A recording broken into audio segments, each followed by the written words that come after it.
अच्छा ये बताइए कि कोई बच्चा ये बता सकता है कि अगर बॉटल में से हम जब एयर निकालते हैं मुंह से तो ये बॉटल जो है पिचक क्यों जाती है? कोई बच्चा बताए। ऋतिक आप बता सकते हो?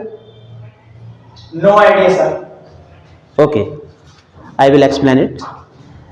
देखिए होता क्या है एक्चुअल में, ये एक एटमॉस्फेरिक प्रेशर का एक एग्जाम्पल है। और जैसे कि आप लोगों ने देखा होगा कि अगर ये बॉटल है और इसमें से जब एयर जब खींचते हैं तो ये पिचक जाती है, जैसे देख सकते हो यहाँ पर पिचक चुकी है। अब देखो इसको हम करके दिखाते हैं, इसको बताते हैं कि कैसे ये पॉसिबल हुआ।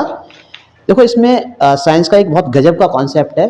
जैसा कि हमें मालूम है कि अगर जैसे मान लो कोई ऑब्जेक्ट है हमारे पास और इस पर दो फोर्स अगर लग रहे हैं, एक इस साइड और एक इस साइड, एक अगर इस साइड लग रहा है 5 न्यूटन का सपोज करिए और 5 न्यूटन का इधर अगर फोर्स लग रहा है तो ये ऑब्जेक्ट है ना बैलेंस्ड कंडीशन में रहेगा, ठीक है।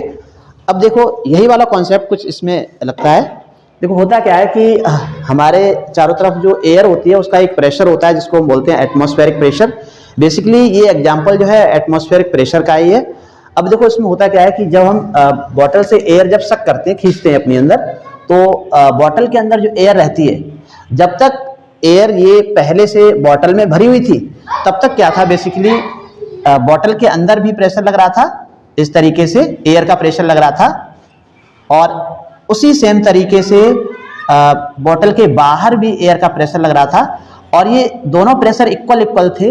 इक्वल होने की वजह से क्या हो रहा था, ये बॉटल बैलेंस्ड कंडीशन में थी, यानी बिना पिचकी हुई थी।